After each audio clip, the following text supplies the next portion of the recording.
India நாளுக்கு நாள் மெருகேறிக்கொண்டேதான் இருக்கிறது. உலகின் 100 விமான நிலையங்கள் பட்டியலில் 4 இந்திய விமான நிலையங்கள் இடம் பிடித்திருக்கின்றன. அது சாதனை படைத்திருக்கின்றன.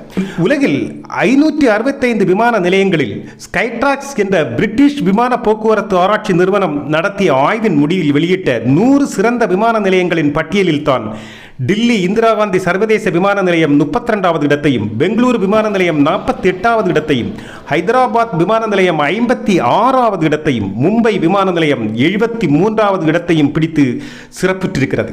முதலிடத்தில் சிங்கப்பூரின் சாங்கி விமான நிலையமும், 2வது இடத்தில் கத்தாரின் ஹமாத் சர்வதேச விமான நிலையமும் இடத்தை பிடித்திருக்கும். இந்த பட்டியலை வெளியிட்ட ஸ்கைட்ராக்ஸ் நிறுவனம் ஆண்டுதோறும் உலக அளவில் விமான நிலையங்களின் விமான நிறுவனங்களின் மதிப்பீடுகளை செய்து தரவாரியாக பட்டியலிட்டு அவற்றுக்கு விருது வழங்கும் வழக்கம் உண்டு என்பதும், அவை இப்போது கொடுத்திருக்கும் பட்டியலில் தான் 100க்குள் 4 விமான நிலையங்களும் வந்திருப்பது சிறப்பு சேர்ந்திருக்கிறது.